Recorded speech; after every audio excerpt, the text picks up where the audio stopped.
टकराना जरूरी है, अगर जिंदा हो तो जिंदा नजर आना जरूरी है।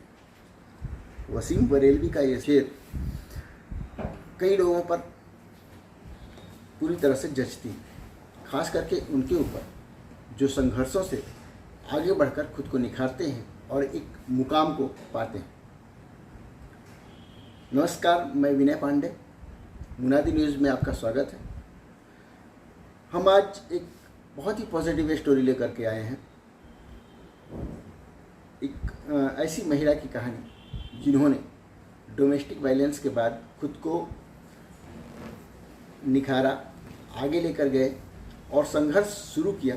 आज उन्होंने एक अच्छा मुकाम हासिल कर लिया है। समाज में, शहर में, सभी जगह उनका एक अपना रुतबा है, एक अपना उनका जगह है। तो चलिए बातचीत शुरू करते हैं सुनीता अग्रवाल जी से।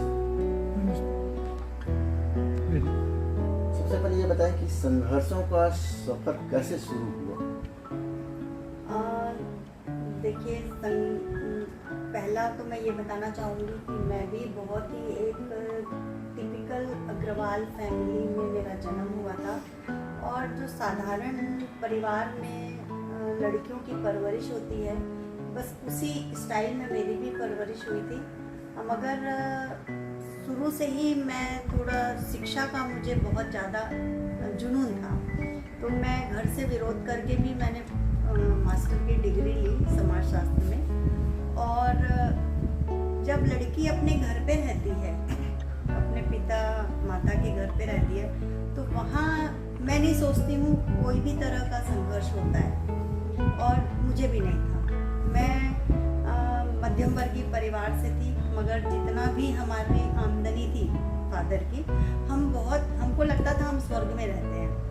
मतलब ऐसा लगता था हमारे माता पिता से अच्छा दुनिया में कोई माता पिता ही नहीं होगा। रोल मॉडल थे मेरे फादर मेरे लिए। तो बस पढ़ाई हुई मेरी। असली संघर्ष मेरा शुरू हुआ शादी के बाद। मेरी 1990 20 फरवरी को मेरी शादी हुई थी, और शादी भी ऐसी हुई थी कि मैं जॉब करना चाहती थी, तो मेरे मार्क्स भी अच्छे आते थे। तो जब मेरा एमए फाइनल का रिज़ल्ट आया था और मुझे एमफिल करने के लिए संघर्ष करना था, घर में मनाना था, क्योंकि एमफिल बिलासपुर से होता था, और हमारी जो प्राध्यापिका थी सुश्री वर्मा मैडम, तो वो उनको पता नहीं मुझ में क्या दिखता था, वो हमेशा मेरे को इंकरेज करती थी कि तुम एमफिल करो, पीएचडी करो, तुम आगे बहुत कुछ कर पाओगी। मैं वो संघर्ष कर ही नहीं पाई और मेरी शादी हो गई। शादी भी ऐसे हुई कि मैं जिससे मेरी शादी हुई थी उसको मैं डायरेक्ट सगाई वाले दिन ही मुझे दिखाया गया था। आज तो ये माहौल है कि बच्चे अपनी पसंद बताते हैं घर में, लेकिन हमको वो भी परमिशन नहीं थी। डायरेक्ट सगाई के दिन ही मुझे दिखाया गया था, और शायद शादी के बारे में मैं कुछ जानती ही नहीं थी, क्योंकि हमारी बहुत छोटी फैमिली थी। हमारी कोई भाभी नहीं थी, चाची नहीं थी, मदर फादर थे। तो हम लोग बहुत ही भले ही मेरे माता पिता कम पढ़े हुए थे, मगर हमारे यहाँ शिक्षा का माहौल बहुत अच्छा था। तो बस 1990 में मेरी शादी हो गई, और शादी ऐसे घर में हुई कि पैसा ज़रूर था उनके यहाँ, लेकिन पैसे के साथ जितनी बुराइयाँ आती हैं। और एक लाइन में यहाँ कहना चाहूँगी कि जो हम आज बिहार की मूवी देखते हैं, हमारी बॉलीवुड की जो मूवियाँ रहती हैं, जिसमें एक विलन को दिखाया जाता है, कोई पैसे वाला राजनीतिज्ञ, मिनिस्टर और ऑफिसर, उनके घरों में कैसे क्राइम होता है, वो मैंने अपने जीवन में हकीकत में देखा है, अपने ससुराल में। जिनके बारे में मेरी कल्पना भी नहीं थी। इसलिए नहीं थी क्योंकि हमारे यहाँ हम 11th क्लास तक हम मूवी क्या होती है हम जानते नहीं थे। हम बीए फर्स्ट ईयर में जब मेरा एडमिशन हुआ था, तब मेरे पापा हमको एक अलाउ किए थे सिर्फ कि 1 तारीख से 30 तारीख तक एक मूवी देखने मिलेगी। मूवी का चॉइस भी उनका रहता था, वो जो मूवी कहते थे वो हम देख पाते थे। अगर हम 1 महीने में 2 मूवी देख लेते हैं तो हमको 1 महीने गैप करना पड़ता था। ये सिस्टम था हमारे यहाँ। तो ये जो चीज़ें थी इनसे मैं अनभिज्ञ थी। और कहते हैं कि सीधा स्वर्ग से नर्क में जाना मेरे लिए वो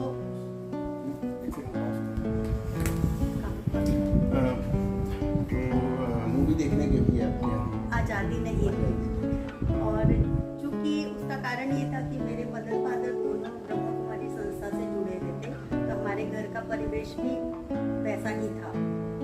हम भले बच्चे नहीं जाते थे भाई बहन, लेकिन हमारे घर का परिवेश वैसा ही था। हमको संस्कार बिल्कुल वैसे ही मिले थे कि हमको झूठ नहीं बोलना है और वगैरह वगैरह जो भी सिद्धांतिक चीज़ें थी, हम लोगों की परवरिश वैसे ही माहौल में हुई।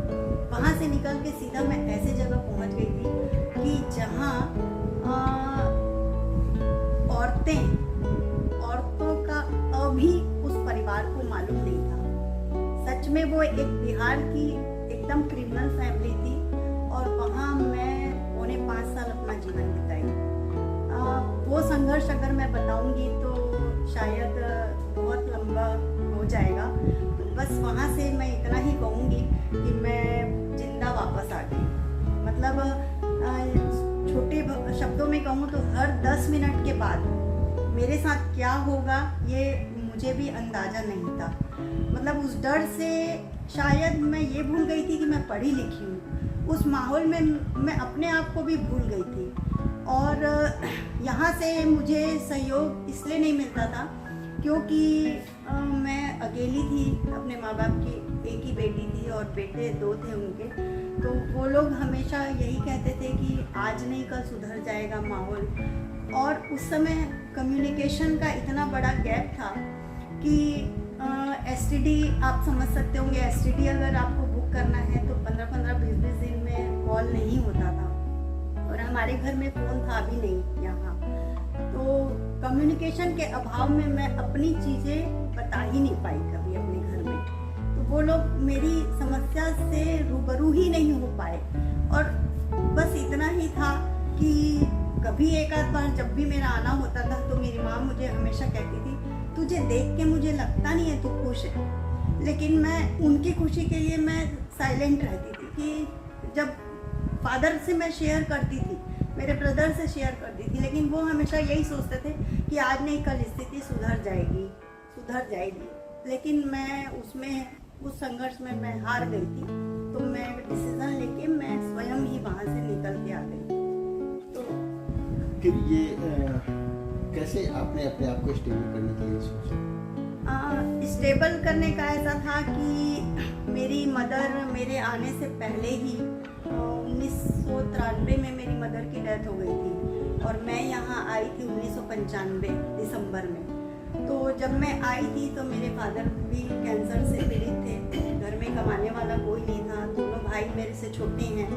तो अब जब वो खुद कमाने वाला व्यक्ति बिस्तर में 1.5 साल 2 साल था तो हमारे घर की आर्थिक स्थिति बहुत ज़्यादा खराब हो चुकी थी।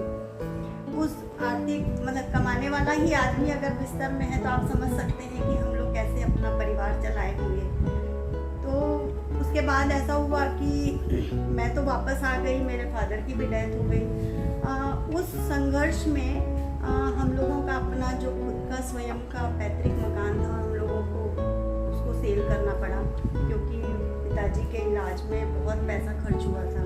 मुंबई में टाटा मेमोरियल में थे। तो बस वहाँ जो उनकी डेथ हुई थी उसके बाद असली संघर्ष तो वही था। वहाँ से तो मैं ससुराल से तो जो मैं अपनी जान बचा के आई वो तो एक बहुत ही घिनौना अध्याय था।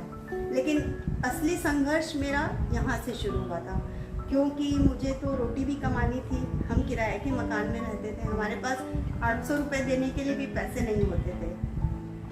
बस मेरा संघर्ष वहीं से शुरू हुआ था। शुरुआत कहाँ से की, किस वजह से? मेरी शुरुआत ऐसे हुई थी कि हम लोग 5 मेंबर थे। घर में दादी भी थी। तो मेरे को ऐसा लगा कि हमारे पढ़े लिखे होने का कोई अर्थ नहीं है अगर हम अपने लिए रोटी नहीं कमा पा रहे हैं। मतलब आज अगर मैं बड़ी हूँ तो मैं अपना क्या फ़र्ज़ निभा रही हूँ। तो मैं इस संघर्ष में हमारी जो सुश्री वर्मा मैडम थी, समाजशास्त्र की विभागाध्यक्ष थी, तो मुझे और कुछ सूझा नहीं, मैं सीधा उनके पास गई और मैं अपनी परेशानी उनको बताई कि मैडम मेरे साथ ऐसी ऐसी परेशानी है। तो उन्होंने मुझे बोला कि देखो मैं डायरेक्टली तो तुम्हारी कोई मदद नहीं कर सकती, इतना ज़रूर कर सकती हूँ कि मैं भी बुजुर्ग हो गई हूँ, मुझे जो पीरियड्स मिलते हैं मैं उस पीरियड में से 2 पीरियड तुमको दे सकती हूँ, वो भी गुरु घासीदास यूनिवर्सिटी में बात करके। अगर वो रेडी हो जाएंगे तो उसका पेमेंट 75 रुपये एक दिन का मैं दूंगी तुमको, और तुमको मेरे बदले 2 period BA first year second year के पढ़ाने हैं। तो मैं उसके लिए रेडी हो गई, क्योंकि 1995-96 में आप समझ सकते हैं कि 75 रुपये की क्या वैल्यू थी। मुझे सिर्फ एक ही चीज़ दिख रहा है कि आज हम जो भूखे रहते हैं उसके एवज में अगर मैं 75 रुपये भी अगर कमाती हूँ तो हम 5 मेंबर 75 रुपये में बहुत अच्छे से खा सकते हैं। तो ये टारगेट मेरा पहला था। मेरा लक्ष्य जो था वो सिर्फ 75 रुपये ही में सामने मुझे दिख रहा था। तो मैं दूसरे दिन फिर गई, 1 हफ्ते बाद फिर गई मैडम के पास। तो उन्होंने मुझे बोला कि मैंने बात किया है, इसके लिए तुम एक एफिडेविट बनवा के लाओ कोर्ट से। और उन्होंने मुझे मैटर दिया है बना के कि मैंने बात की है ऊपर, और एक एफिडेविट होना चाहिए, और जिस दिन छुट्टी रहेगी उस दिन का तुमको कोई पैसा नहीं मिलेगा। तो मैं वहाँ से सीधा कोर्ट गई। तो मैं जैसे ही कोर्ट में एंट्री करी, क्योंकि आज तक क्या कोर्ट होता है हम वो भी नहीं जानते थे, तो पहली बार मैंने कोर्ट का गेट के अंदर अपना कदम रखा। मैं जैसे ही अंदर गई तो मैं जा रही थी तो उधर से हीरा मोटवानी निकल रहे थे, आ रहे थे। उनसे इसलिए परिचय था क्योंकि उनकी लाइफ इंश्योरेंस की ऑफिस पहले हमारे पुराने घर के बाजू में थी, और उनके पापा और मेरे बाबूजी अच्छे मित्र थे। तो वो मुझे देख के बहुत शौक हुए कि पूछे कि तू यहाँ क्या कर रही है। तो मैं बिना कुछ छुपाए मैं उनको असलियत बताई कि ऐसी ऐसी प्रॉब्लम है और मैं एफिडेविट कराने आई हूँ। मैं मंडे से कॉमर्स कॉलेज में, तो उस समय कॉमर्स कॉलेज थाना के पास हुआ करता था, तो मैं उसमें 2 पीरियड पढ़ाने जाऊँगी। तो वो मुझे बोले कि जब ऐसी प्रॉब्लम है तो तू किसी से शेयर नहीं करी। तो मैं बोली शेयर क्या करती। तो वो मुझे बोले अच्छा अगर एक काम मैं तुझे बताऊं तो तू कर पाएगी। तो मैं बोली क्या। तो उन्होंने बताया कि यहाँ एक ब्राइट वे शूज़ वाले सरदार जी एक कैरी बैग प्रिंटिंग का सेटअप लगाए थे, और DIC इंडस्ट्रियल जो एरिया है उसमें। तो वो उसको चला नहीं पा रहे हैं, तो अगर मैं तेरे को वो दिखाऊं तो तू क्या उसको प्रिंटिंग का काम कर पाएगी। तो मैं बोली उसके लिए मेरे पास तो शायद 1 का सिक्का भी नहीं होगा। तो बोले कि एक बार तू देख तो ले। तो मेरे को वहीं से वो इंडस्ट्रियल पार्क लेके गए। मैं बोली मैं अभी देखूंगी तुरंत, क्योंकि मेरे सामने 2 ही रास्ते थे, या तो मैं इसको फाइनल करूं या उसको देख के अगर मेरे को समझ में आता है तो मैं उनके साथ उनकी ही स्कूटर में बैठ के इंडस्ट्रियल पार्क गई, और उस जगह को मैंने देखा जहां 2 लेबर काम कर रहे थे। और बस मैं इसको शायद ये भी एक लाइन जोड़ूं कि ये कोई मेरे पूर्व जन्म का बहुत अच्छा कोई पुण्य रहा होगा, या मेरे माता पिता का मेरे को आशीर्वाद होगा कि मैं उसमें बिना क्वेश्चन मार्क लगाए, जबकि मैं ये नहीं जानती थी क्या प्लास्टिक होता है, ये कैसे प्रिंटिंग होगा, ये कैसे मैं इसको मार्केट में सेल करूँगी, कुछ भी नहीं। वो मेरा पहला स्टेप था। मैं वहाँ उनको हाँ बोली, और मैं बोली आप मेरी मीटिंग करा दो। तो वो मुझे लेके गए ब्राइट वे शूज़ वालों की शॉप में, और 6000 रुपये मंथली वो किराया उस मशीन और सेटअप के साथ फाइनल हुआ। एक एग्रीमेंट बना हमारा 6000 रुपये में, और उसमें जो रॉ मटेरियल था उसके लिए मैं अपनी स्थिति उनको बताई, मेरे पास 1 का सिक्का भी नहीं है। तो जो रॉ मटेरियल था उन्होंने 14000 रुपये में मुझे वो रॉ मटेरियल देने की बात कही, और ये मैं धीरे धीरे उनको रिटर्न कर सकती हूँ, ऐसा वो मुझे बोले। मैं 1 मार्च 1996 को मैं वो काम हैंडओवर ली, स्टार्ट की काम। और जब काम ले ली मैं, उसके बाद मुझे पता चला कि इसका मार्केट तो रायगढ़ लोकल है ही नहीं, इसको तो मुझे बाहर, रायगढ़ से बाहर जा जा के सेल करना है। तो मैं तो बहुत मतलब जो अंदर का, जो कहते हैं ना, जो अंदर का जो भय रहता है ना, वो किसी अंतरिक्ष से नहीं आता। कोई स्पेस कोई ऐसा नहीं बना है जहाँ से डर वहाँ से दिया जाता हो। ये हमारे ही वातावरण से निकला हुआ रहता है डर। तो बस उस डर में मैं कैसे करूँगी। फर्स्ट स्टॉपेज मैं निर्धारित करी कि मैं ब्रिजराज नगर जाऊँगी ऑर्डर के लिए। ब्रिजराज नगर जाने के लिए मैं 3 दिन स्टेशन गई, तीनों दिन वापस आ गई। मतलब इतनी हिम्मत मैं नहीं जुटा पाई कि मैं कैसे ट्रेन में अकेले जाऊंगी, कैसे टिकट कटाते हैं, कैसे जाते हैं, और मैं कैसे वहाँ उतरूंगी, कैसे शॉप में जाऊंगी। ये सब मेरे लिए बिल्कुल एक काला पर्दा था मेरे सामने।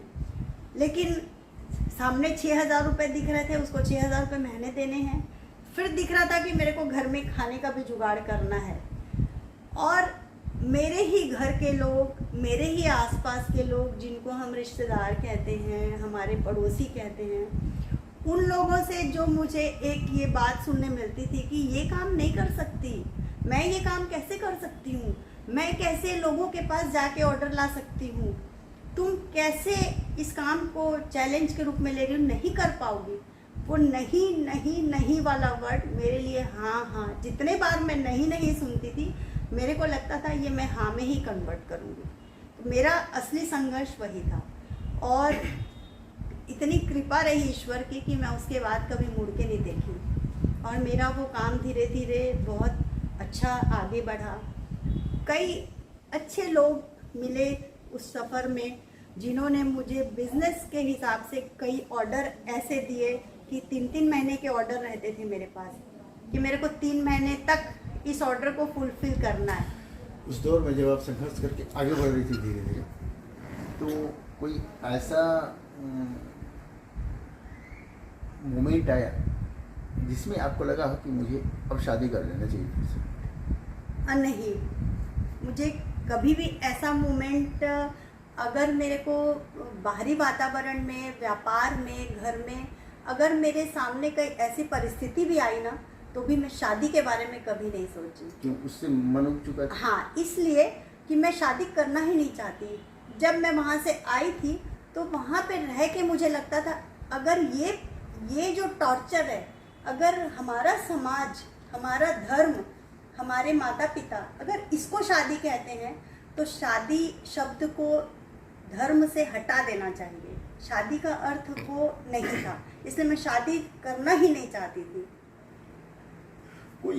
हमारा समाज औरतों को बर्दाश्त नहीं करता है।